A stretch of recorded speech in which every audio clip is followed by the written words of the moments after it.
ஜெபம். அன்பின் பரலோக பிதாவே, உம்மை நன்றியோடு துதிக்கிறோம் அப்பா, ஸ்தோதரிக்கிறோம், நன்றி செலுத்துகிறோம்.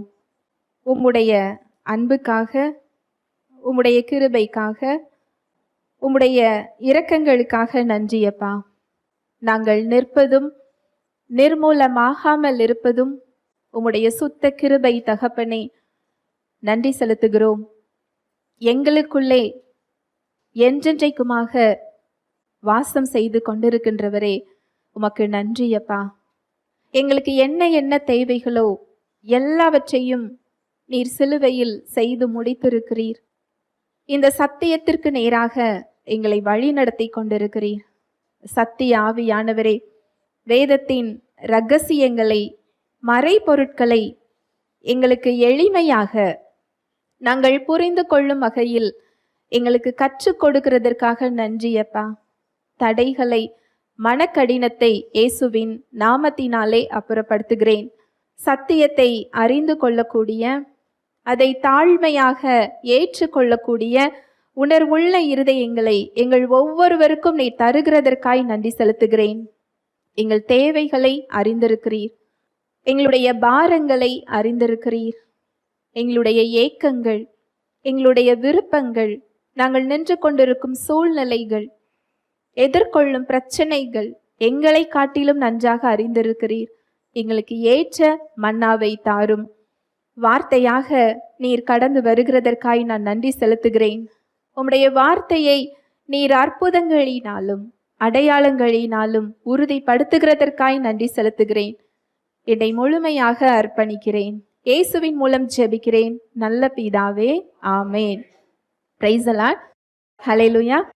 நன்றி இயேசுவே. ஆண்டவராகிய இயேசு கிறிஸ்துவின் இரத்தத்தை குறித்து நாம் தியானித்து கொண்டிருக்கிறோம். உலகத்தையே படைத்த தேவன், சர்வத்துக்கும் அதிகாரி, மனிதனாக நம்மை தேடி வந்திருக்கிறார் என்றால், அவருடைய இரத்தத்தை மீட்கும் பொருளாக கொடுத்திருக்கிறார் என்றால், அதனுடைய முக்கியத்துவத்தை குறித்து நாம் தியானித்து கொண்டிருக்கிறோம். ஆண்டவராகிய இயேசு கிறிஸ்துவின் இரத்தம் தேவனிடத்தில் என்ன செய்திருக்கிறது, மனிதனிடத்தில் என்ன செய்திருக்கிறது? ஆண்டவராகிய இயேசு கிறிஸ்துவின் இரத்தம் பாவத்தின் மீதான தேவ கோபத்தை திருப்தி செய்திருக்கிறது என்று பார்த்தோம். தேவனோடு மனிதனை ஒப்புரவாக்கி இருக்கிறது. பாவங்களற கழுவி நம்மை பரிசுத்தமாக்கி இருக்கிறது. அடிமைத்தனத்தில் இருந்த நம்மை மீட்டு தேவனுடைய பிள்ளையாக மாற்றி இருக்கிறது. நம்மை நீதிமானாக ஆக்கி நீதிமான் என்று அறிவிக்க செய்திருக்கிறது. அவருடைய பிரசன்னத்திற்கு செல்லக்கூடிய தைரியத்தை தந்திருக்கிறது.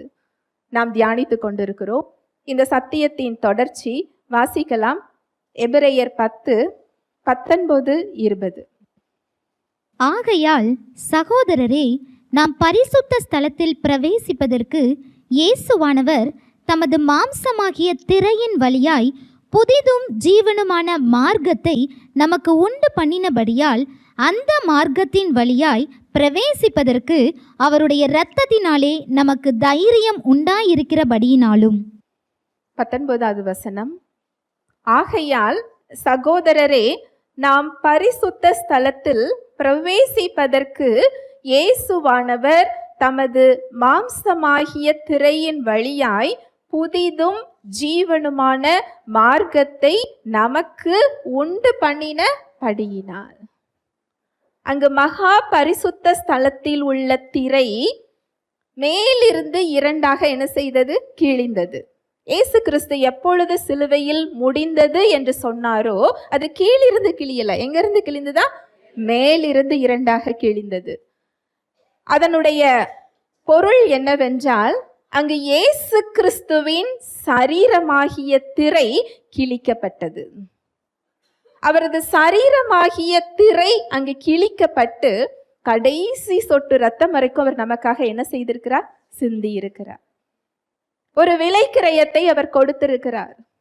நாம் எதையெல்லாம் செலுத்த வேண்டுமோ நம் சார்பில் நமக்கு பதிலாக அதை செலுத்தி முடித்தவுடன் தேவனுடைய பிரசன்னத்திற்கு செல்லக்கூடிய வழியை அந்த ரத்தம் உண்டு பண்ணி இருக்கிறது.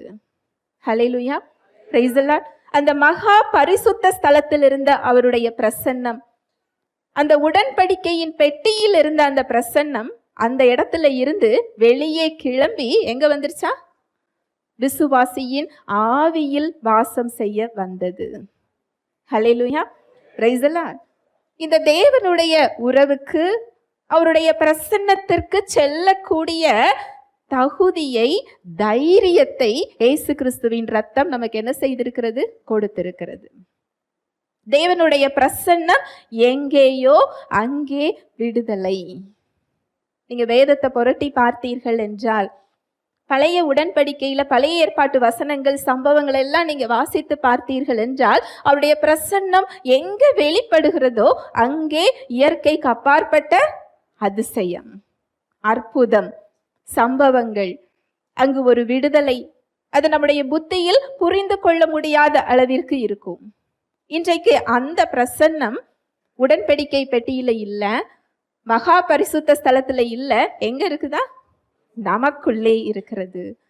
ஒரு விசுவாசியின் ஆவியில் அதுவும் அது ஒரு ஷிஃப்ட் படி இல்ல, என்றென்றைக்குமாக இருக்கிறது. வந்து வந்து போகின்றவராக இல்லை, என்றென்றைக்குமாக அவர் என்ன செஞ்சுக்கிட்டு இருக்கிறாரா? வாசம் செய்து கொண்டிருக்கிறார். அவருடைய ரத்தம் நமக்கு இந்த தைரியத்தை என்ன செஞ்சிருக்குதா? கொடுத்திருக்கிறது. அவருடைய பிரசன்னத்திற்கு செல்லக்கூடிய தைரியத்தை. அந்த வசனத்தை மறுபடி வாசிக்கலாம்.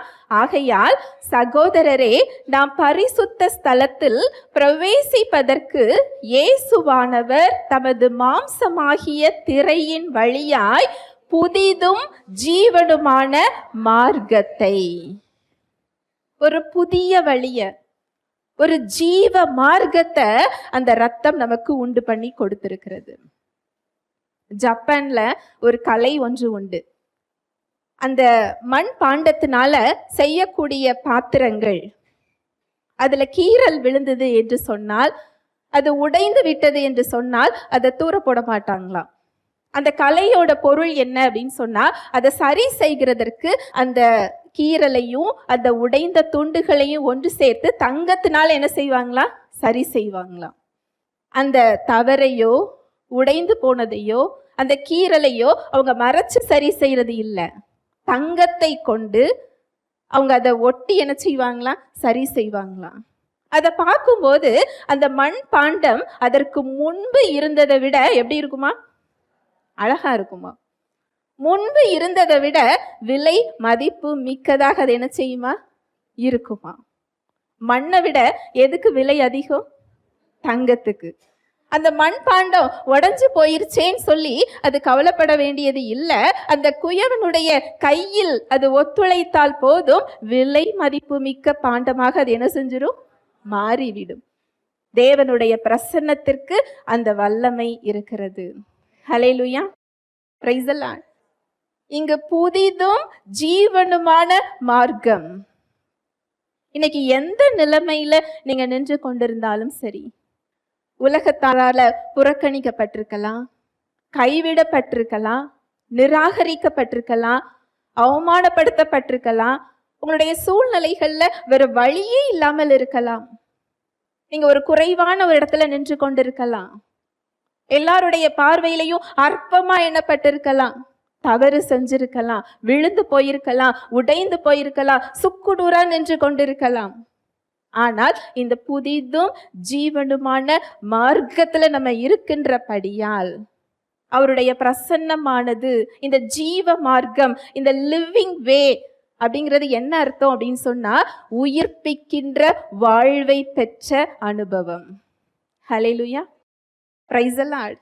இந்த ஜீவ மார்க்கம் உயிர்ப்பிக்கின்ற ஆவியை நம்ம பெற்றிருக்கின்றோம். கிறிஸ்துவை மரித்தோரிலிருந்து எழுப்பின வல்லமையுள்ள ஆவியானவர் இன்றைக்கு வெளியே இல்லை, எங்க இருக்கிறாரா? நமக்குள்ள இருக்கிறாரா? அதுதான் ஜீவ மார்க்கம். ஜீவன் இல்லாத மார்க்கம் இல்ல, ஜீவன் இல்லாத வழி இல்ல, ஜீவனை பெற்றுக்கொண்ட வழி. இதற்கு முன்பு இருந்ததை விட புதிதாக்கப்பட்ட ஒரு வழி, இதுக்கு முன்பு இருந்ததை விட உயர்ந்த ஒரு வழி, மேலான ஒரு வழி, செயல்பட்டு கொண்டிருக்கின்ற ஒரு வழி, புதிதும் ஜீவனுமான மார்க்கத்தை அங்கு நமக்கு உண்டு பண்ணி வைத்திருக்கிறார். அவருடைய ரத்தம் இந்த தைரியத்தை நமக்கு என்ன செஞ்சிருக்கு? கொடுத்திருக்கிறது. எப்பேற்பட்ட நிலைமையில இருந்தாலும் நம்ம தைரியமாக அவருக்குள்ள நம்ம போகும்போது, அவரை நீங்க அறிந்து கொள்ளும் போது, அவரை நீங்க விசுவாசித்து அவரை பற்றி பிடித்து கொள்ளும் போது, அந்த உடைந்த மண்பாண்டத்தை அந்த தங்கத்தை கொண்டு எப்படி ஒட்டி சரி செய்கிறார்களோ அது போல நம்முடைய வாழ்வையும் மறுபடியும் சீராக்குவதற்கு, உயிர்ப்பிக்கிறதற்கு, சீரமைப்பதற்கு அவர் போதுமானவராக இருக்கிறார். ஹல்லேலூயா, பிரைஸ் தி லார்ட். இன்றைக்கு இந்த சத்தியத்தை தான் நம்ம தியானிக்க போகிறோம். இப்பேற்பட்ட ஒரு தைரியத்தை இயேசு கிறிஸ்துவின் ரத்தம் நமக்கு கொடுத்திருக்கிறது.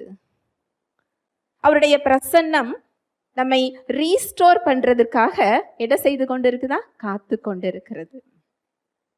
இந்த தைரியம் நமக்கு இயேசு கிறிஸ்துவின் ரத்தம் கொடுத்திருக்கிறது. எப்பேற்பட்ட நிலைமையில் நின்று கொண்டிருந்தாலும் சரி, நம்முடைய கண்களுக்கு அது முடியாததாக இருக்கலாம், அற்பமாக இருக்கலாம். நம்முடைய இருதயத்தையும் நம்முடைய சிந்தனைகளையும் நம்முடைய அடையாளத்தை மாத்திரம் இல்லை, நம்முடைய இழந்து போன அடையாள உணர்வையும் சீரமைக்கிறதற்காக அவர் காத்து கொண்டிருக்கிறார். அவருடைய உறவுக்குள் ஒப்புரவாக்குவதற்காக. தேவனோட உறவு, நீங்க இன்னைக்கு என்ன தேவையில இருந்தாலும் அந்த தேவையை காட்டிலும் அவரது உறவு மேலானது. எத்தனை பேர் இதை விசுவாசிக்கிறீங்க? நான் அடிக்கடி நிறைய பேர்கிட்ட சொல்ற ஒரு காரியம் இதுதான். நீங்க சுகம் என்று ஒரு கனியை என்ன செய்யறீங்க?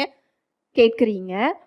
எனக்கு படுத்தா தூக்கம் வரல, என் எதிர்காலத்தை நினைச்சு எனக்கு பயமா இருக்கு, என் பிள்ளைகளோட எதிர்காலத்தை நினைச்சு எனக்கு கஷ்டமா இருக்கு, கவலையா இருக்குது அப்படின்னு சொல்லி நம்ம சமாதானங்கிற ஒரு கனி, ஆசீர்வாதங்கிற ஒரு கனி, நமக்கு சுகம் என்கின்ற ஒரு கனி, விடுதலைங்கிற ஒரு கனி, ஒரு பழத்தை நம்ம என்ன செஞ்சுக்கிட்டு இருக்கிறோம்? கேட்டுக்கிட்டு இருக்கிறோம். உண்மை என்ன தெரியுமா? இந்த எல்லா பழங்களையும் உள்ளடக்கிய மரமே உங்களுக்குள்ளதான் இருக்கு. ஹல்லேலூயா, பிரைஸ் தி லார்ட். நம்ம குறைவானதை என்ன செஞ்சுக்கிட்டு இருக்கிறோம்? கேட்டுக்கொண்டு இருக்கிறோம். நீங்க அவருடைய உறவுக்குள்ள சென்று பாருங்களேன். அவருடைய அன்பு அவ்வளவு ஒரு உயர்வானது. அவருடைய வார்த்தைக்கு அவர் உண்மையுள்ளவராக இருக்கிறார். எப்பேற்பட்ட நிலைமையில இருந்தாலும் அவரால் அதை மறுபடியும் உருவாக்க முடியும், கட்ட முடியும், உயிர்ப்பிக்க முடியும், அதை சீரமைக்க முடியும், இதற்கு முன்பு இருந்ததை விட சிறந்ததாக. அதுதான் அதுல விசேஷமானது. இதற்கு முன்பு இருந்ததை விட. நீங்க நினைக்கலாம், இதற்கு முன்னாடி உள்ள வாழ்வு நல்லா இருந்ததே, அந்த நாட்கள் எனக்கு கிடைத்தால் நன்றா இருக்குமே, என்னுடைய காலங்கள் எல்லாம் வீணாக போய்விட்டதே, எனக்கு வயதாகி விட்டதே, என்னுடைய நேரம் எல்லாம் நான் இழந்து போய்விட்டேனே, என்னுடைய தாளந்துகளை எல்லாம் நான் வீணாக்கி விட்டேனே, தேவன் எனக்கு வைத்திருந்த நோக்கத்தை நான் தவற விட்டு விட்டேனே, என்னுடைய அடையாளத்தை நான் இழந்து விட்டேனே என்று நீங்கள் நினைத்தீர்கள் என்றால், அவரால், அவரது பிரசன்னத்தால், உயிர்ப்பிக்கின்ற ஆவியானவரால் அதைவிட சிறந்ததாக உங்களை மாற்ற முடியும். ஹல்லேலூயா, பிரைஸ் தி லார்ட். அதைவிட சிறந்ததாக. அவருடைய ஸ்பெஷல் அதுதான். அங்கு ஆதாமை அவர் உருவாக்குகிறார். ஆதாமுக்கு ஒரு கட்டளை, அந்த கட்டளையை ஆதாம் மீறி விடுகிறார். அப்படியே விட்டுட்டாரா? இல்லை. அங்கு ஒரு தண்டனை இருந்தது. அவர் விழுந்து போனார், உலகத்திற்கு பாவம் வருகிறதற்கு காரணமாக மாறிவிட்டார். அங்கு ஒரு மீட்பு தேவை. அங்கு ஆதாமுடைய வாழ்வை, மனுக்குலத்தின் வாழ்வை அவர் மறுசீரமைக்கிறார். எப்படி தெரியுமா? முதலில் இருந்ததை விட சிறந்த படைப்பாக, புதிய சிருஷ்டியாக மாற்றி இருக்கிறார். ஹல்லேலூயா, பிரைஸ் தி லார்ட். ஆதாமை படைத்ததை விட இன்றைக்கு ஒரு விசுவாசியின் ஆவி சிறந்த படைப்பாக இருக்கிறது. ஏன் தெரியுமா? ஆதாமுடைய ஆவி பாவம் இல்லாமல் இருந்தது, ஆனா அதுல முழுமை இல்லை. ஏனென்றால் அது மனிதனுடைய ஆவி. இன்றைக்கு நாம் பெற்றிருப்பது அவருடைய ஆவியை என்ன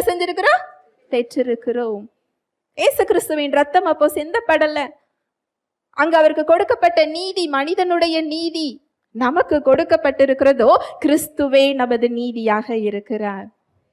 அங்கு ஆதாமுடைய ஆவியால் பாவம் செய்ய முடியும், இன்றைக்கு ஒரு விசுவாசியின் ஆவியால் பாவம் செய்ய முடியாது. ஹல்லேலூயா, பிரைஸ் தி லார்ட். ஏனென்றால் நீங்கள் ரட்சிப்பை பெற்றுக்கொண்ட உடனே பரிசுத்த ஆவியானவர் உங்களது ஆவியை முத்திரை போட்டிருக்கின்றார். அந்த ரட்சிப்பின் நிச்சயத்தை நமக்கு அவர் கொடுத்திருக்கின்றார். முத்திரையாக, கேரண்டியாக அதை அவர் பாதுகாத்து கொண்டிருக்கிறார். உங்களுடைய சிந்தனையில் உள்ள காரியங்களோ, உங்களுடைய வாழ்வில் உள்ள காரியங்களோ, வெளியில் உள்ள காரியங்களோ, சாத்தானோ உங்கள் ஆவியை கரைப்படுத்த முடியாது. அதனாலதான் வசனம் சொல்லுது, தேவனால் பிறந்த எவனும் பாவம் செய்யான். அதுல சொல்லப்பட்டிருக்கிறது உங்களுடைய சிந்தனைகளையோ சரீரத்தையோ சொல்லல, உங்களது ஆவியை சொல்லுகிறது. இப்ப சொல்லுங்க, ஆதாம் ஒரு முழுமையான மனிதனாக இருந்தார், பாவம் இல்லாதவராக இருந்தார். அங்க விழுந்து போயிட்டாரு, நொறுங்கி போயிட்டாரு, உடைஞ்சு போயிட்டார், சுக்கு நூறா உடைக்கப்பட்டார். ஆனா தேவனுடைய கரம் அதுல செயல்பட்டு அதைவிட சிறந்த படைப்பாக இன்று விசுவாசிகளை உருவாக்கி இருக்கிறது. ஹல்லேலூயா, பிரைஸ் தி லார்ட். எல்லாருடைய வாழ்க்கையிலையும் நீங்க ஒவ்வொரு தெய்வ மனிதனா நீங்க எடுத்து பார்த்தீர்கள் என்றால் அதற்கு முன்பு இருந்ததை விட சிறந்த ஒரு வாழ்வாக அது இருக்கும். யோசேப்போட வாழ்க்கை, யோசேப்பு அடிமையாக என்ன செஞ்சாரா? விற்கப்பட்டார். தன்னுடைய சகோதரர்களால துரோகம் செய்யப்பட்டார். ஒரு நம்பிக்கை துரோகம் தான் இல்லையா? அடிமையாக விற்கப்படுகிறார், அநியாயமாக சிறைச்சாலையில் இருக்கிறார். 13 வருடங்கள் தன் குடும்பத்தை பிரிந்து வாழ்கிறார். ஒரு அடிமைக்கு எதிர்காலமே கிடையாது. அவருடைய வாழ்க்கையில நம்பிக்கையே கிடையாது. அவருடைய மனநிலைமையில என்னவெல்லாம் இருந்திருக்கும்? என்னுடைய இளமை போகிறதே, என்னுடைய தகப்பனுடைய சுதந்திரத்தை நான் என்ன செஞ்சுட்டேன்? இழந்துட்டேன். என்னை ஏமாற்றிட்டாங்களே, எனக்கு அநியாயம் செஞ்சுட்டாங்களே, நான் எந்த தவறும் செய்யவில்லையே. அவருக்கு தாளந்து இருந்திருக்கலாம், என்னுடைய தாளந்துவெல்லாம், என்னுடைய திறமை எல்லாம் சிறைச்சாலையிலேயே கழிந்து போகிறதே. இப்படி அவர் நினைச்சிருக்கலாமா? நினைக்க முடியாதா? நினைச்சிருக்கலாம்.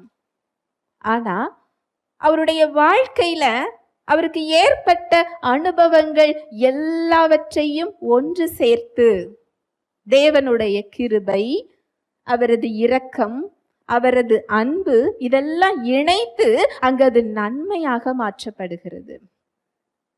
அங்கு அவர் என்ன அனுபவங்களோ அது எல்லாமே அடுத்து தேவன் கொடுக்கின்ற உயர்வுக்கு நேராக அவரை கூட்டி செல்லுகிறது.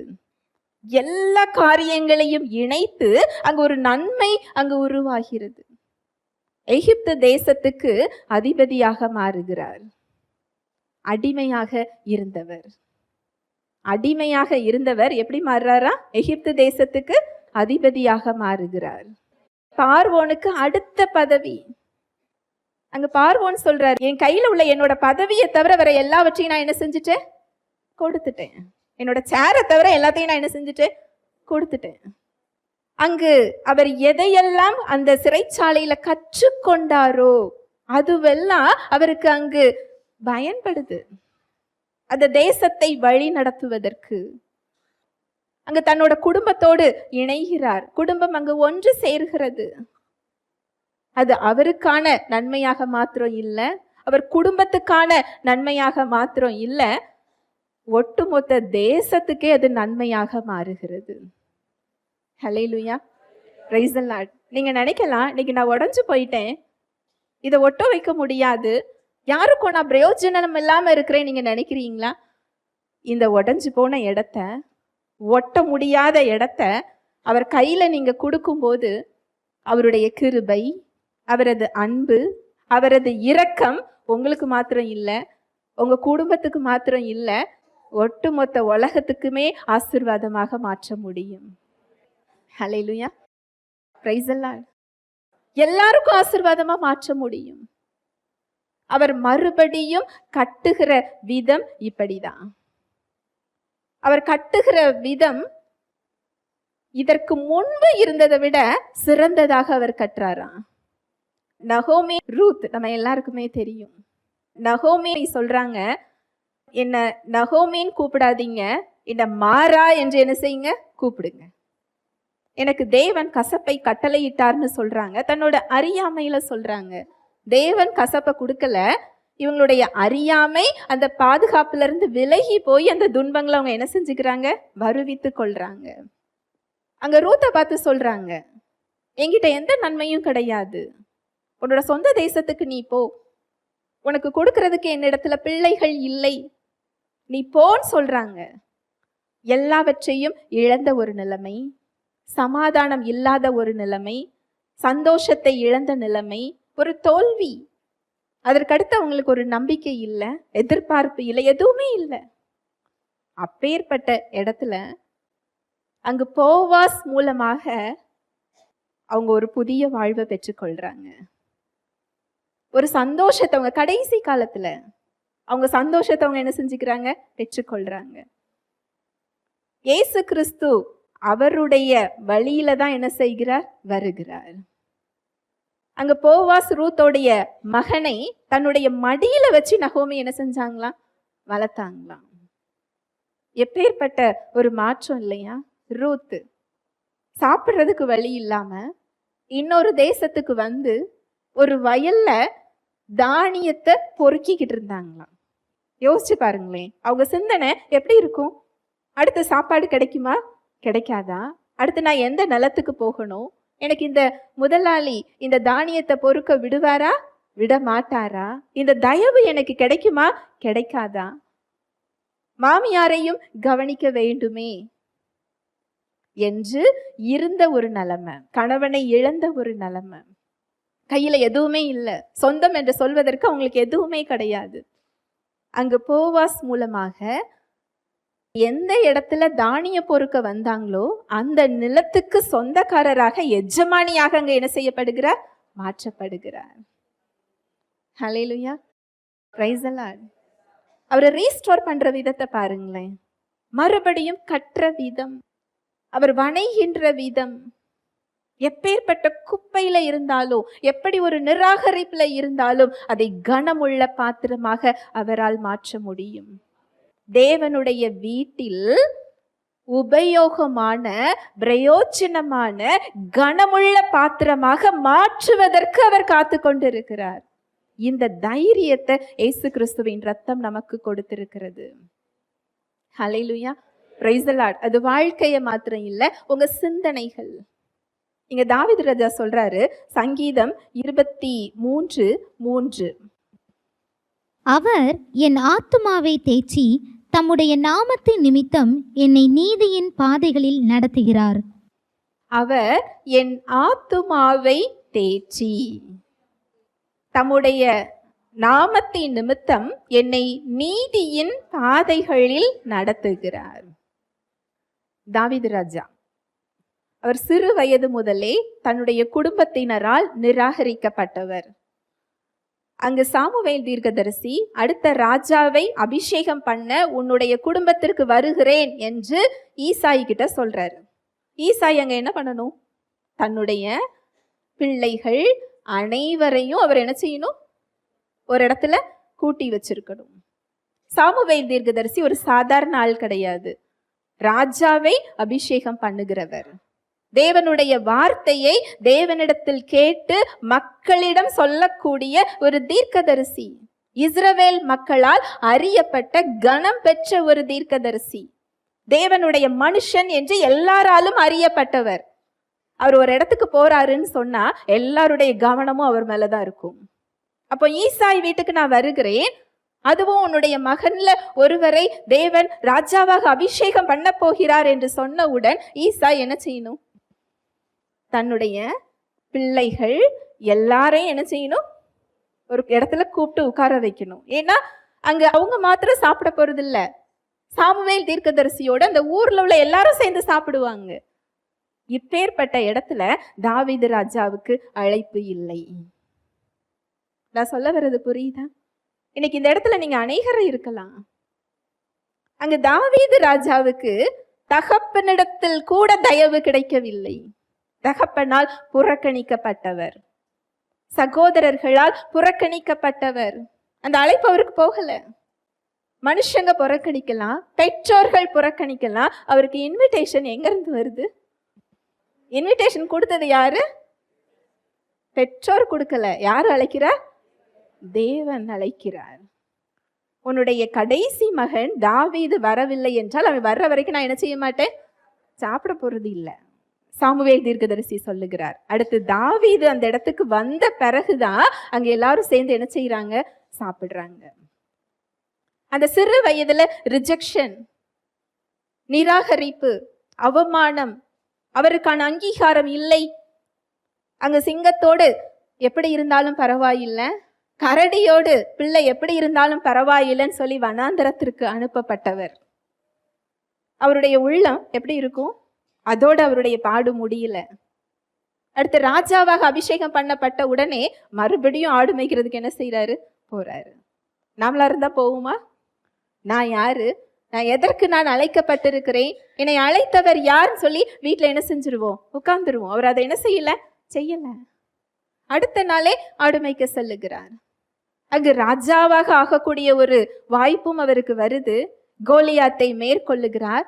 அடுத்து அவருக்கு துன்பம் சவுல் மூலமாக.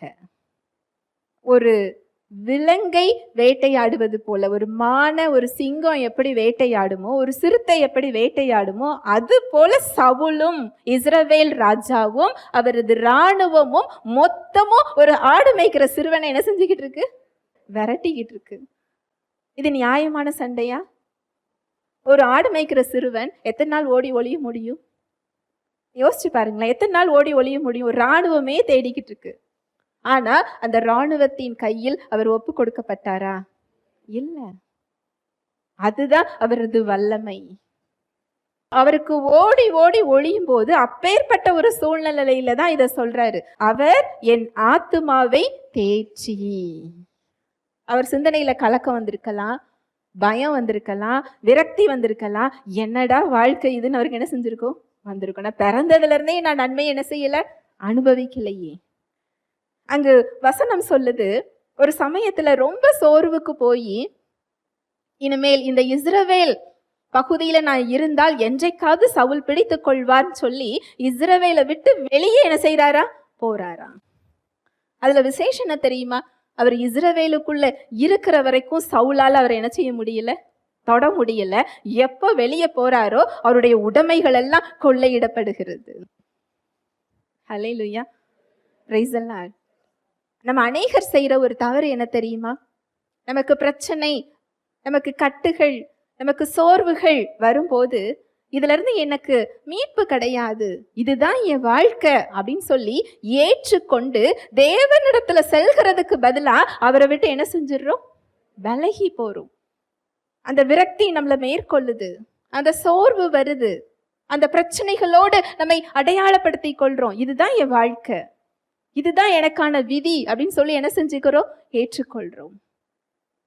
இங்க தாவீது ராஜா அந்த இஸ்ரவேலோட எல்கைக்குள்ள இருக்கிற வரைக்கும் சவுலாலையோ அவருடைய இராணுவத்தாராலையோ அவர் என்ன செய்ய முடியல, தொட முடியல.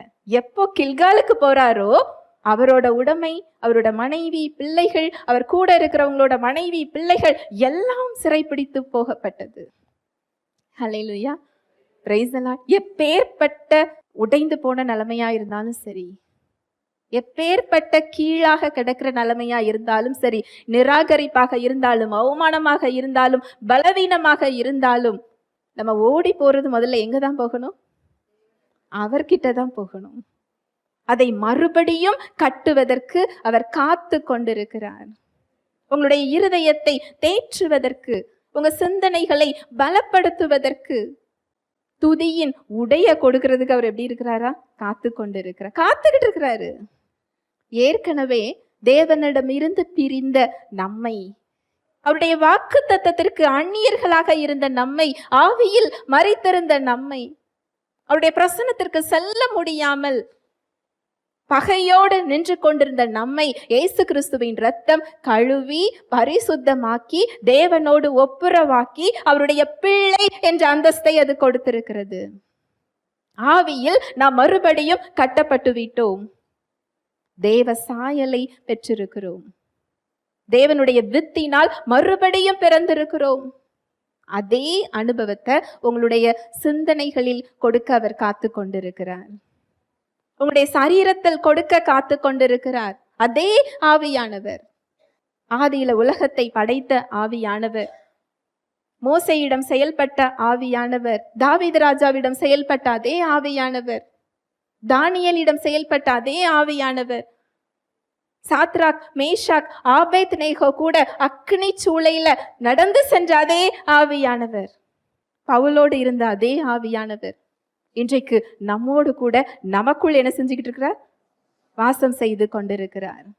உங்களுடைய சிந்தனைகளை ஆற்றுகிறதற்காக, உங்க சிந்தனைகளை ஆறுதல் படுத்தி அதை தேய்ச்சி, இங்க தாவீது ராஜாவோட சிந்தனை என்ன செய்யறாரா? தேய்ச்சுகிறாரா. இந்த தேறுதலையும் ஆறுதலையும் நம்ம யார்கிட்ட தேடிக்கிட்டு இருக்கிறோம்?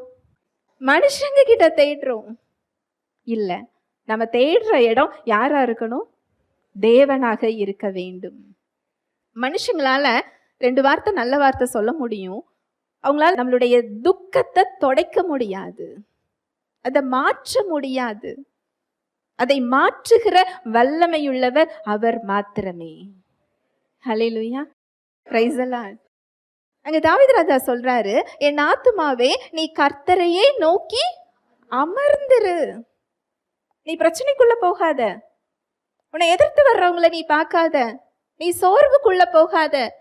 நான் நடந்து போறது மரண இருளின் பள்ளத்தாக்கு தான், ஆனாலும் உமது கோலும் உமது தடியும் என்னை தேற்றும். இன்றைக்கு அவரது வார்த்தையும் ஆவியானவரும் நம்மை தேற்றுவதற்கு கொடுக்கப்பட்டிருக்கின்றார். ஹல்லேலூயா, பிரைஸ் தி லார்ட். உங்களுடைய ஒவ்வொரு உணர்வுகளையும், பயத்தை போக்குறதற்கு, சந்தேகத்தை போக்குறதற்கு, குழப்பத்தை போக்குறதற்கு, உங்களுடைய தாழ்வு மனப்பான்மையை போக்குகிறதற்கு, உங்களுடைய இழந்து போன அடையாள உணர்வை உங்களுக்கு உயிர்ப்பிக்கிறதற்கு, உங்க அடையாளத்தை மாற்ற அவர் விரும்புகிறார். ஏனென்றால் உங்களுடைய ஆவியின் அடையாளம் மாற்றப்பட்டிருக்கிறது. தேவ வித்தினால் நீங்கள் மறுபடியும் ஜெனிப்பிக்கப்பட்டிருக்கிறீர்கள். யாத்ராகமம் 3:22. ஒவ்வொரு ஸ்திரீயும் தன் தன் அயலகத்தாளிடத்திலும் தன் தன் வீட்டில் தங்குகிறவளிடத்திலும் வெள்ளி உடைமைகளையும் பொன் உடைமைகளையும் வஸ்திரங்களையும் கேட்டு வாங்குவாள். அவைகளை உங்கள் குமாரருக்கும் உங்கள் குமாரத்திகளுக்கும் தரிப்பித்து எகிப்தியரை கொள்ளையிடுவீர்கள் என்றார். ஒவ்வொரு ஸ்திரீயும் தன் தன் அயலகத்தாளிடத்திலும் தன் தன் வீட்டில் தங்குகிறவளிடத்திலும் வெள்ளி உடைமைகளையும் பொன்னுடைமைகளையும் வஸ்திரங்களையும் கேட்டு வாங்குவாள். அவைகளை உங்கள் குமாரருக்கும் உங்கள் குமாரத்திகளுக்கும் தரிப்பித்து எகிப்தியரை கொள்ளையிடுவீர்கள் என்றார். இந்த அர்த்தம் உங்க எல்லாருக்கும் புரியும் நான் நினைக்கிறேன். இஸ்ரவேல் மக்களை எகிப்து தேசத்திலிருந்து தேவன் விடுதலையாக்கி வெளியே கொண்டு வருகிறார். அப்படி வரும் பொழுது அங்க தேவன் ஒரு காரியத்தை செய்ய சொல்றாரு. ஒவ்வொரு ஸ்திரீயும், முக்கியமான ஒரு நபர் மாத்திரம்னு சொல்லி அவர் என்ன செய்யல, சொல்லல. ஒவ்வொரு ஸ்திரீயும் தன் தன் வீட்டில் தங்குகிறவளிடத்திலும் வெள்ளி உடைமைகளையும் பொன்னுடைமைகளையும் வஸ்திரங்களையும் கேட்டு வாங்குவாள். கடனாக வாங்குவாள்னு என்ன செய்யல, சொல்லல. கேட்டு என்ன செய்வாங்க, வாங்குவாங்க.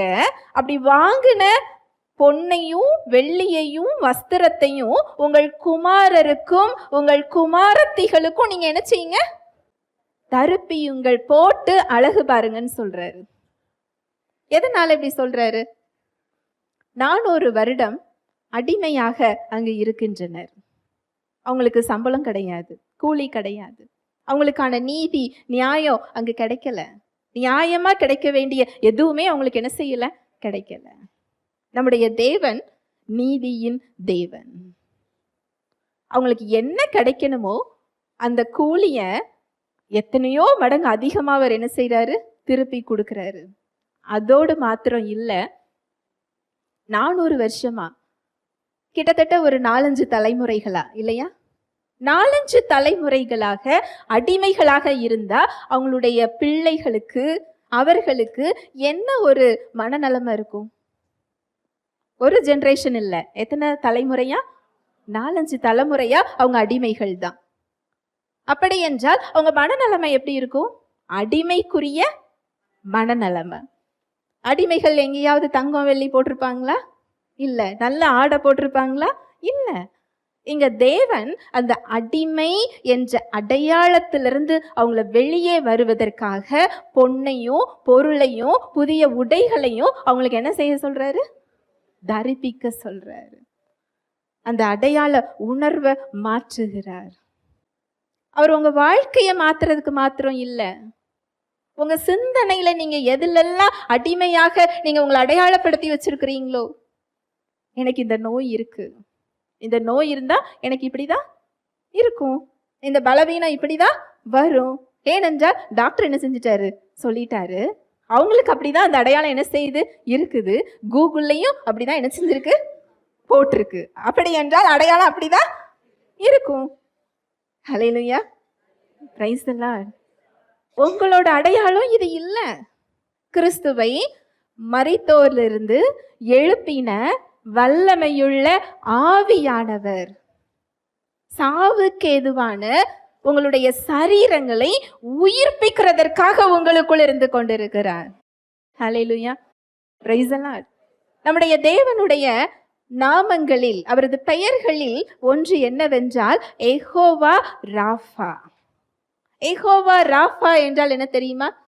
சுகம் தரும் தெய்வம். அவருடைய இயல்பில் ஒன்றே சுகம் கொடுக்கிற இயல்பு.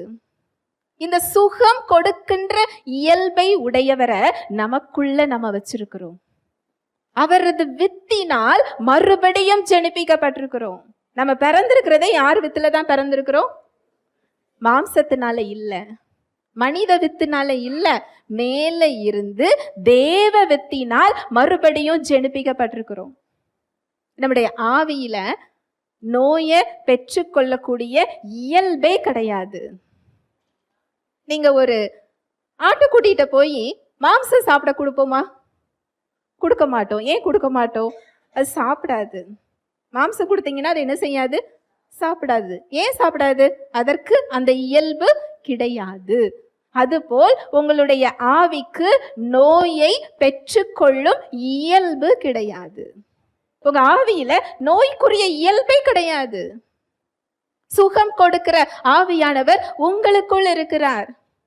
அவர் உங்கள் நோய்களை ஏற்றுக்கொண்டார், உங்கள் துக்கங்களை சுமந்தார்.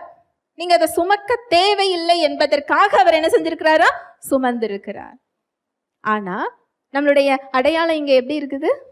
எனக்கு இந்த பாதிப்பு இருக்கு, எனக்கு இந்த பலவீனம் இருக்கு, என் குடும்பத்துல இந்த கட்டு இருக்கு, என் சரீரம் இப்படிதான் இருக்கும், இத்தனை வருஷமா இது இப்படிதான் என்ன செய்யுது இருக்குது, இப்படி செஞ்சா எனக்கு இப்படி வரும். இந்த அடையாள உணர்வை மாற்றுகிறதற்காக நமக்குள்ள என்ன செய்யறாரா? இருக்கிறார். உங்களுடைய ஆத்துமாவை தேற்றி. ஆபிரகாம் அதை தான் சொல்றாரு, வாக்குத்தத்தம் கொடுக்கிறாரு. உன்னோட சந்ததிய வானத்து நட்சத்திரத்தை போலவும் பூமியின் தூளை போலவும் நான் பெருக பண்ணுவேன். ஆபிரகாம் கேட்கிறாரு, நான் பிள்ளை இல்லாமல் இருக்கிறேனே. உடனே தேவன் சொல்றாரு, நீ வெளியே வா. கூடாரத்திலிருந்து மாத்திரம் இல்ல, பிள்ளை இல்லாமல் இருக்கிறேனே என்ற உன் அடையாளத்திலிருந்து நீ என்ன செய்ய? வெளியே வா. அவர் கை வைக்கிற முதல் இடம் எங்க தெரியுமா? நீங்க உங்க சரீரம்னு எதிர்பார்த்துக்கிட்டு இருக்கிறீங்க. என் வாழ்க்கையில் இந்த குறை இருக்கு, இந்த பிரச்சனை இருக்கு, இந்த தடை இருக்கு, இதுல ஒரு பிரச்சனையில நின்று கொண்டு இருக்கிறேன், இதுல எப்ப கிருபை வெளிப்படும் நீங்க பாக்குறீங்க. அவர் செயல்பட விரும்புகின்ற இடம் முதலில் உங்கள் சிந்தனை. அங்கு ஆபிரகாம் குழந்தை வடிவுல கேட்டுக்கிட்டு இருக்கிறாரு, எனக்கு எப்போ பிள்ளை கிடைக்கும் அப்படின்னு சொல்லி. அவர் சொல்றாரு, நீ வெளியே வா. எங்க இருந்து வெளியில வர சொல்றாரு? கூடாரத்திலிருந்து மாத்திரம் இல்ல, வெளியே வந்து என்ன செய்ய சொல்றாரு? நீ வானத்து நட்சத்திரத்தை பார், பூமியின் தூளை பார், உன்னால என்ன கூடுமானால் எண்ணு, இதே போல் உன்னுடைய சந்ததி பெருகும். அது எலியேசர் அல்ல, அது இஸ்மவேல் அல்ல, சாராளுடைய கர்ப்பத்துல உன்னோட கர்ப்ப பிறப்பு தான் உன்னுடைய சந்ததி. அவருக்கு வேதாகமம் கிடையாது, தேவனுடைய வார்த்தையை அவர் தரிசனமாக கொடுக்கிறார். எதற்கு தெரியுமா? அவருடைய அடையாளத்தை அவர் சிந்தனையில் மாற்றுகிறார். இன்றைக்கு நமக்கு தரிசனமாகணும் நம்ம நினைக்கிறோம். அதைவிட ஆதாரமாக உறுதியான தீர்க்க தரிசனமான அவர் வார்த்தைகள் நமக்கு கொடுக்கப்பட்டிருக்கிறது. அதுல நம்முடைய அடையாளம் கொடுக்கப்பட்டிருக்கிறது. நீங்க சாத்தானுடைய அதிகாரத்திலிருந்து, அவனுடைய ஆளுகையிலிருந்து, இருளின் அதிகாரத்திலிருந்து, அவனுடைய குடும்பத்திலிருந்து நீங்கள் விடுவிக்கப்பட்டீர்கள். இது உங்களுடைய அடையாளம், கிறிஸ்துவுக்குள்ளான அடையாளம். இயேசுவின் தழும்புகளால் நீங்கள் சுகமாக்கப்பட்டீர்கள். இது உங்களுடைய அடையாளம். நீங்கள் இயேசுவின் இரத்தத்தினால நீதிமானாக்கப்பட்டீர்கள். இது உங்களுடைய அடையாளம். கிறிஸ்துவே உங்களது தகுதியாக, நீதியாக, பரிசுத்தமாக, மீட்பாக இருக்கிறார். இது உங்களுடைய அடையாளம். இந்த அடையாள உணர்வை நமக்கு திரும்ப தருகிறதற்காக காத்துக்கிட்டு இருக்கிறாராம். உணர்வு, இந்த அடையாளத்தை ஏற்கனவே ஆவியில என்ன செஞ்சிட்டாரு? கொடுத்துட்டாரு. அதை சிந்தனையில நமக்குள்ள கொடுக்க அவர் என்ன செஞ்சுக்கிட்டு இருக்கிறாரா? காத்து கொண்டிருக்கிறார். ரீஸ்டோர் பண்ண காத்து கொண்டிருக்கிறார். உங்களுடைய இழந்து போன அடையாளத்தை திரும்ப கொடுப்பதற்காக.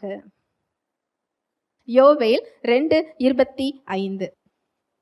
நான் உங்களிடத்தில் அனுப்பின என் பெரிய சேனையாகிய வெட்டுக்கிளிகளும் பச்சை கிளிகளும் முசுக்கட்டை பூச்சிகளும் பச்சை புழுக்களும் பட்சித்த வருஷங்களின் விளைவை உங்களுக்கு திரும்ப அளிப்பேன்.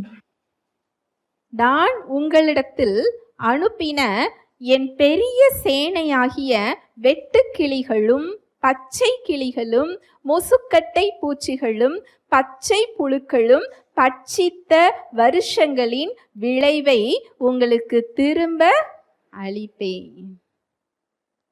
எதையெல்லாம் இழந்து போயிருந்தோமோ அதையெல்லாம் திரும்ப கொடுக்கறதுக்கு அவர் என்ன செஞ்சுக்கிட்டு இருக்கிறாரா? காத்து கொண்டிருக்கிறார்.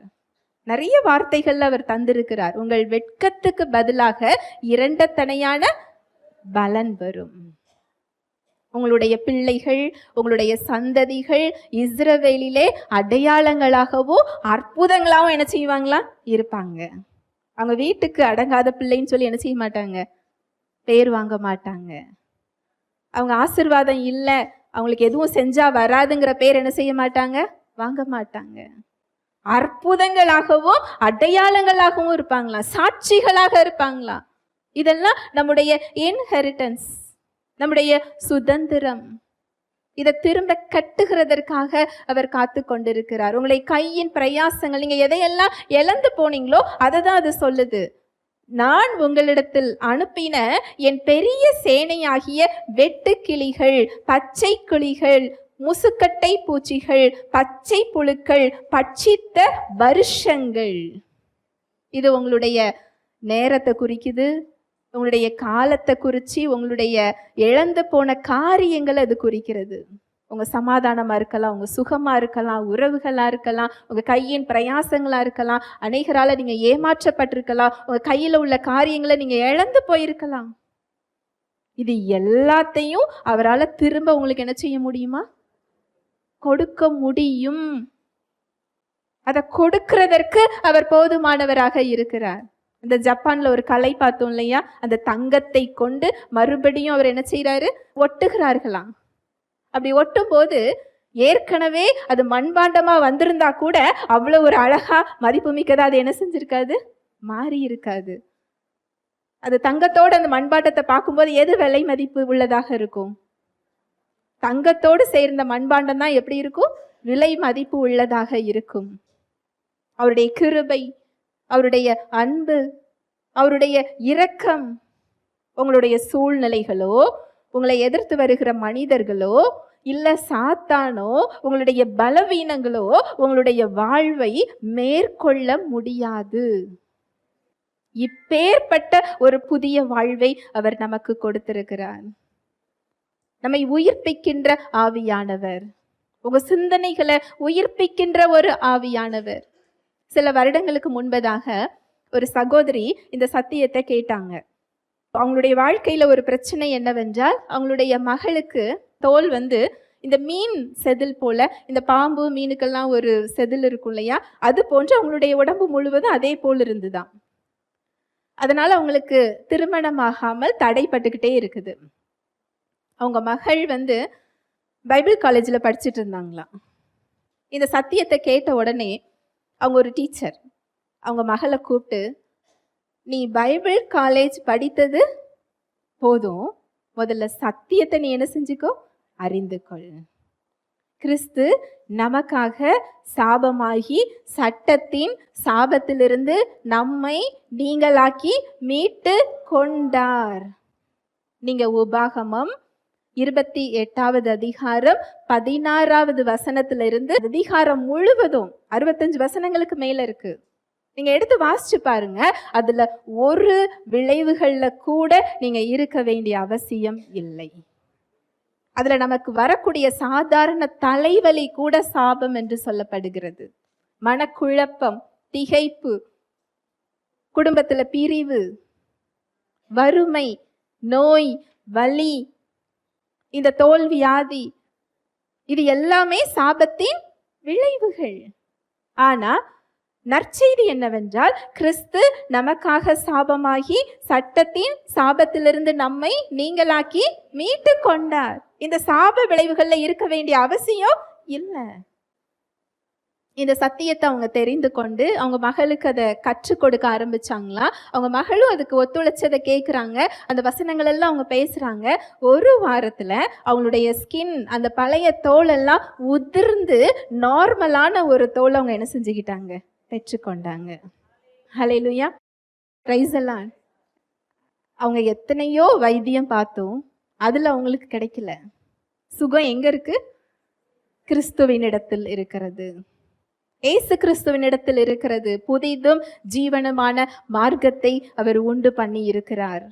தைரியமா செல்கிறதற்கு அவருடைய ரத்தத்தை விலைக்கிரயமாக என்ன செஞ்சிருக்கிறார், கொடுத்திருக்கிறார். இன்னொரு சாட்சி நான் சொல்றேன்.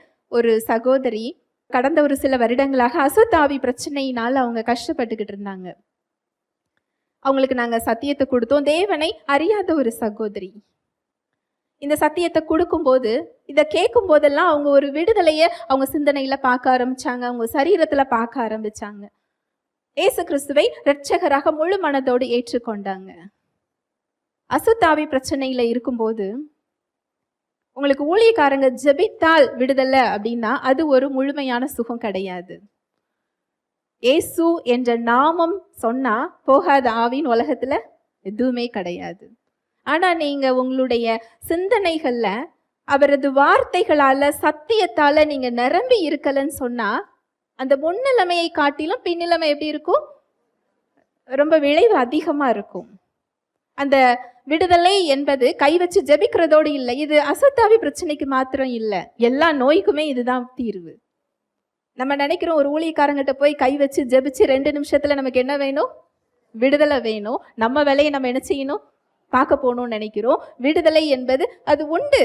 ஊழியர்களுடைய கை வைத்து ஜெபிக்கும் போது அவங்களுடைய அபிஷேகத்துல, அவங்களுடைய வரங்கள்ல ஒரு சுகத்தை நம்ம என்ன செய்ய முடியும்? வாங்க முடியும். ஆனால் அது நிரந்தர தீர்வு அதுவல்ல. அந்த நோயிலிருந்து, அந்த பிரச்சனையிலிருந்து விடுதலைங்கிறது அது ஒரு ப்ராசஸ் தான், ஒரு ஆரம்பம் தான். அந்த விடுதலையில நீங்க வாழ வேண்டும் என்றால் சத்தியத்தை நீங்கள் அறிந்து கொள்ள வேண்டும். சத்தியத்தினால் உங்கள் சிந்தனைகளை நீங்க நிரப்பணும். அவரோடு ஒரு உறவுக்குள்ள நீங்க வரணும். அது ஒரு லைஃப் ஸ்டைல், அது ஒரு உறவாக நீங்க மாறணும்.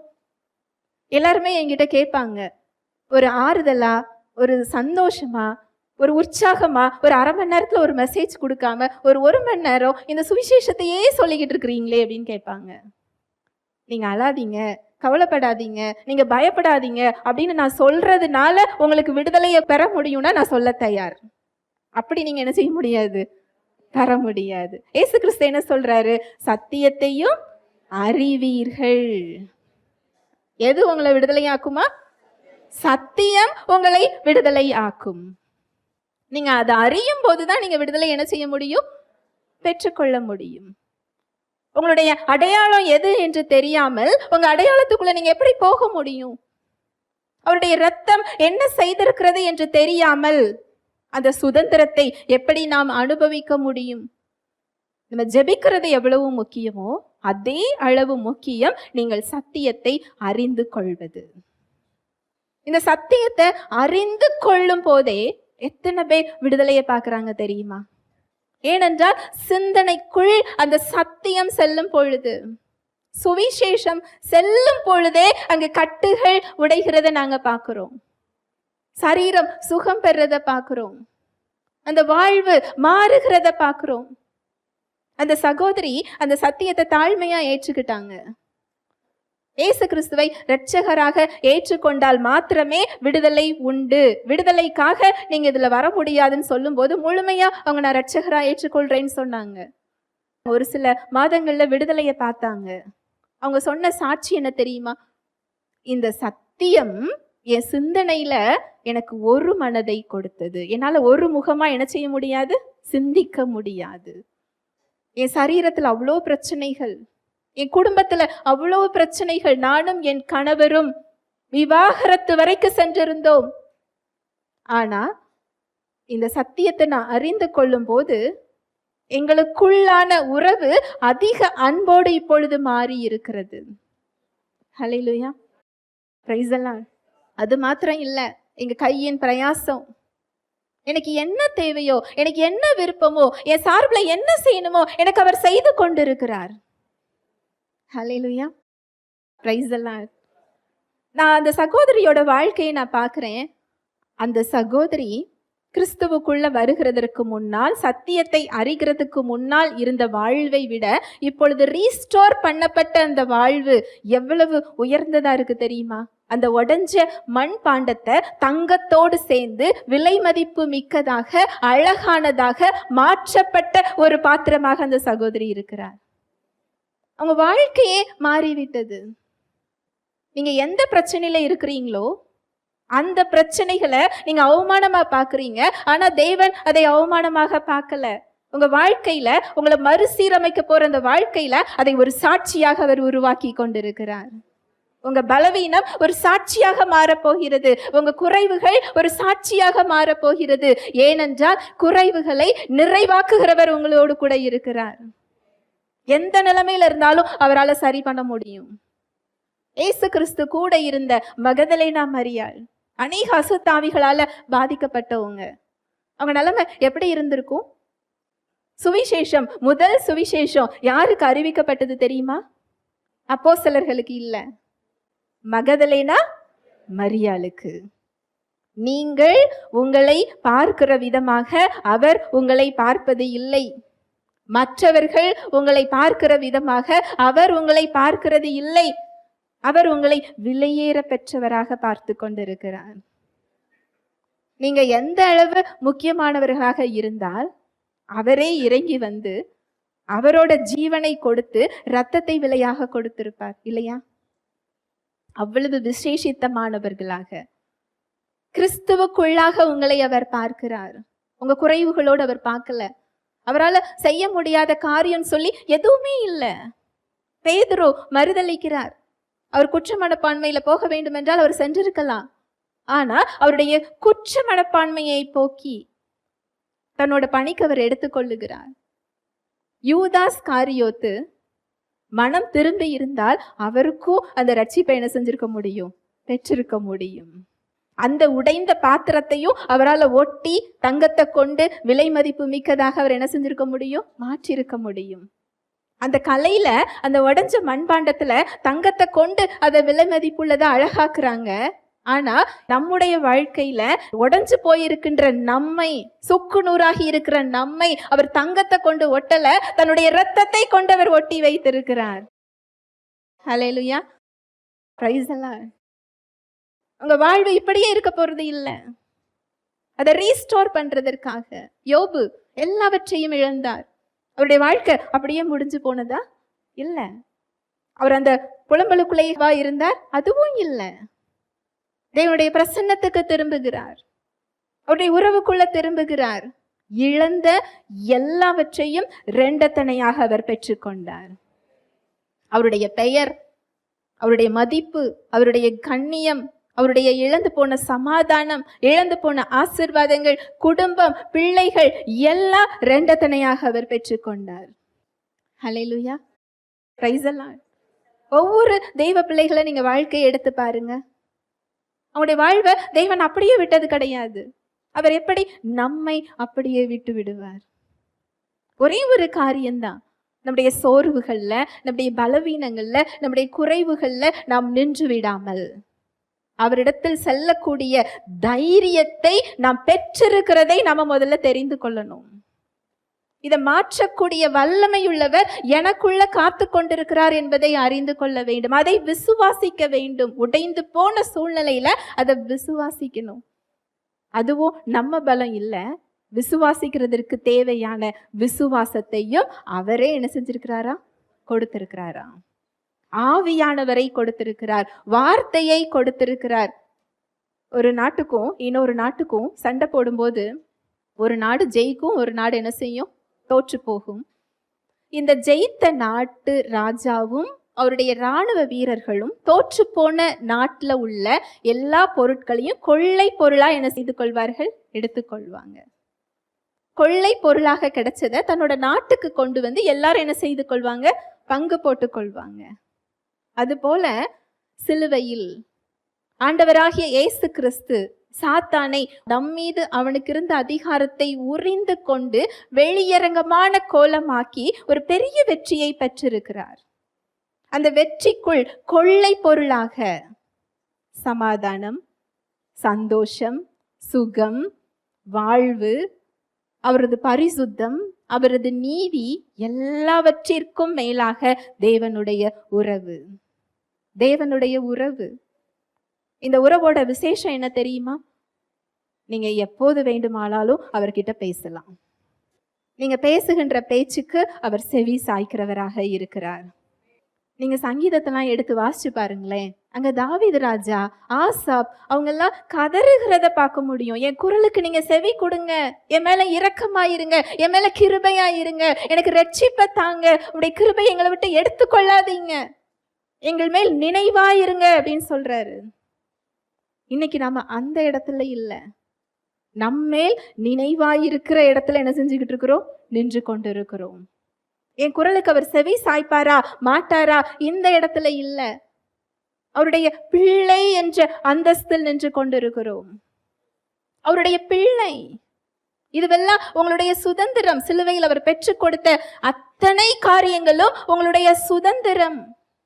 தைரியமா போய் நீங்க அதை எடுக்க முடியும். இது எனக்கானது. இந்த தைரியத்தை உங்க செயல் உங்களுக்கு பெற்றுக் கொடுக்கல, உங்க கிரியைகள் அதை பெற்றுக் கொடுக்கல. இயேசு கிறிஸ்துவின் இரத்தம் அதை பெற்று தந்திருக்கிறது.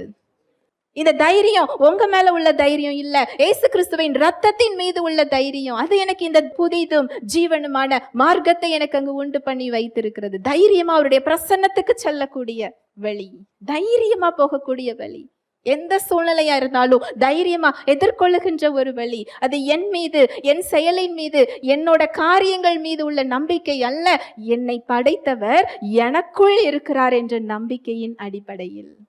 அவர் எல்லாவற்றையும் சரி செய்ய போதுமானவராக இருக்கிறார். அவருக்கு பேரே மீட்டெடுக்கிறவர், ரெடீமர், நம்மை விடுவித்தவர், ரீஸ்டோர் பண்ணுகிறவர். உங்க பணத்தை இழந்திருக்கலாம், உங்க பதவியை இழந்திருக்கலாம், உங்க மதிப்பை இழந்திருக்கலாம், உங்களுடைய மரியாதையை இழந்திருக்கலாம், பொருள் எல்லாத்தையும் நீங்க இழந்திருக்கலாம். எல்லாவற்றையும் கொடுத்து உங்களுடைய வாழ்வை மறுசீரமைக்க அவர் காத்து கொண்டிருக்கிறார்.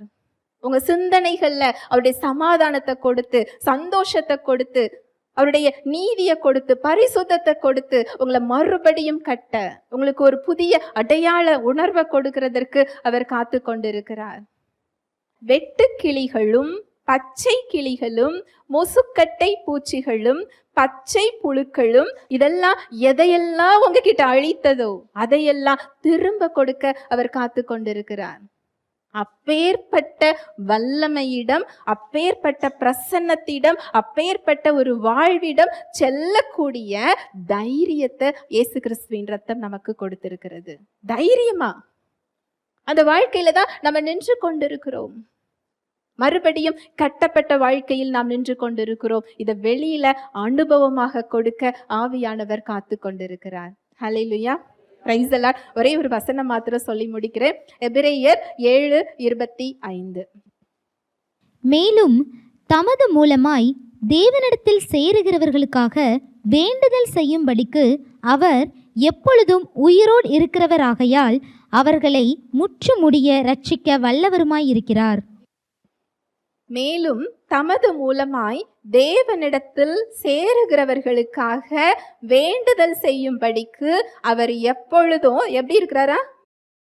என் மீட்பர் உயிரோடு இருக்கிறார். இதுதான் நம்மளுடைய தைரியம், நம்முடைய நிச்சயம். அதுதான் தம் மூலமாக தேவனிடத்துல சேருகிறவர்களுக்காக வேண்டுதல் செய்யும்படிக்கு எப்பொழுதும் உயிரோடு இருக்கிறவராகையால் அவர்களை முற்றுமுடிய ரட்சிக்க வல்லவராய் இருக்கிறார். முற்றுமுடிய உங்க ஆவியில மாத்திரம் உங்களை மறுரூபமாக்கி அவர் விட்டு விடுகிறவர் அல்ல. நீங்க பரலோகம் வாங்க, உங்களை நான் பாத்துக்கிறேன் அப்படின்னு அவர் என்ன செய்யல, சொல்லல. முற்றுமுடிய அனுதினமும் நம்முடைய தின வாழ்வில், நம்முடைய சிந்தனைகள்ல, நம்முடைய சரீரத்துல, நம்முடைய வாழ்க்கையில ஒவ்வொரு காரியத்திலையும் உங்களை ரட்சிக்க அவர் வல்லமை உள்ளவராக இருக்கிறார். முற்றுமுடிய அவரை நீங்க நேருக்கு நேர் பார்க்கிற வரைக்கும் உங்களை பாதுகாத்து உங்களை வழி நடத்துற பொறுப்பு யாருடையது? அவருடையதுன்னு சொல்லி இந்த வசனம் சொல்லுது. ஹல்லேலூயா, பிரைஸ் தி லார்ட். உங்களுடைய நம்பிக்கையா இன்னைக்கு யாரை பார்த்துக்கிட்டு இருக்கிறீங்க? பெற்றோர்களை, கணவனை, பிள்ளைய, நண்பர்களை, நமக்கு மேல இருக்கிறவங்கள, உலகத்தை, படிப்பை, அந்தஸ்தை, பணத்தை எத்தனை பேர் நம்ம பார்த்துக்கிட்டு இருக்கிறோம் என்னை ரட்சித்து விடும் சொல்லி? அதையெல்லாம் நம்மளை என்ன செய்ய முடியாது, ரட்சிக்க முடியும். ஒரு லிமிட். ஆனா முற்றுமுடிய நம்மை ரட்சிக்க அவர் வல்லவராய் இருக்கிறார். ஹல்லேலூயா, பிரைஸ் தி லார்ட். ஜெபிக்கலாம். அன்பின் தகப்பனே, உம்மை நன்றியோடு துதிக்கிறோம் அப்பா, ஸ்தோத்தரிக்கிறோம், நன்றி செலுத்துகிறோம். உம்முடைய அன்புக்காக, உம்முடைய கிருபைக்காக, உம்முடைய இரக்கங்களுக்காக நன்றி அப்பா. இயேசு கிறிஸ்துவின் ரத்தம் எங்களை பாவங்களற கழுவி எங்களை நீதிமானாக்கி இருக்கிறது, பரிசுத்தமாக்கி இருக்கிறது, தேவனோடு ஒப்புரவாக்கி இருக்கிறது, தேவனுடைய பிள்ளையாக மாற்றி இருக்கிறது, தேவனிடத்துல செல்லக்கூடிய தைரியத்தை எங்களுக்கு பெற்று தந்திருக்கிறது, எங்களுடைய வாழ்வை மறுசீரமைக்க அது காத்து கொண்டிருக்கிறது, அவருடைய பிரசன்னம் எங்களுக்குள் காத்து கொண்டிருக்கிறது என்ற சத்தியத்திற்காக நன்றி அப்பா. இதை கேட்டுக்கொண்டிருக்கிற ஒவ்வொரு சகோதர சகோதரிகளையும் உடைய கரத்துல தருகிறேன். அவங்க எந்த நிலைமையில இருந்தாலும் உம்முடைய அன்பு, உமது கிருபை, உமது இரக்கம், உமது வல்லமை, உமது இரத்தம் அவர்களை ஒட்டி மறுசீரமைத்து முன்னிலும் அழகானதாக, விலை மதிப்பு உள்ளதாக அவங்க சிந்தனைகளை, சரீரத்தை, வாழ்வை நீர் மாற்ற காத்து கொண்டிருக்கிறீர். நன்றி செலுத்துகிறோம் அப்பா. எங்களுடைய கரங்கள்ல நாங்க அர்ப்பணிக்கிறோம். எந்த இடத்துல நாங்க உம்மை ஆளுகை செய்ய நாங்க விட்டு கொடுக்க வேண்டுமோ அந்த இடத்த நாங்க விட்டு கொடுக்கிறோம், அர்ப்பணிக்கிறோம். ஒவ்வொருவரையும் கரத்துல தருகிறேன். அவங்க சிந்தனைகள்ல, சரீரங்கள்ல, அவங்க வாழ்க்கையில என்னவித கட்டுகளோடு இருக்கிறாங்களோ எல்லா கட்டுகளையும் இயேசுவின் நாமத்தினால நான் அப்புறப்படுத்துகிறேன். நீர் கொடுத்த தெய்வ ஆசீர்வாதத்தை, தெய்வ சுகத்தை, தெய்வ சமாதானத்தை இயேசுவின் நாமத்தினாலே அவங்க வாழ்க்கையில நான் கட்டவிழ்கிறேன். உயிர்ப்பிக்கிற ஆவியானவராக நீர் அவர்களுக்குள் இருக்கிறீர். அவங்க மன விருப்பங்களை நீர் அறிந்திருக்கிறீர், அவங்க தேவைகளை அறிந்திருக்கிறீர். அவங்க கையின் பிரயாசங்கள் ஆசீர்வதிக்கப்பட்டதற்காக நன்றி. தேவ தயவு, மனித தயவு அவங்க பெற்றுக்கொண்டதற்காக நன்றி. வாழ்நாள் எல்லாம் நன்மையும் கிருபையும் உங்களை பின்தொடரும். இயேசுவின் நாமத்தினாலே ஆசீர்வதிக்கிறேன். இயேசுவின் மூலம் ஜெபிக்கிறேன் நல்ல பிதாவே, ஆமென்.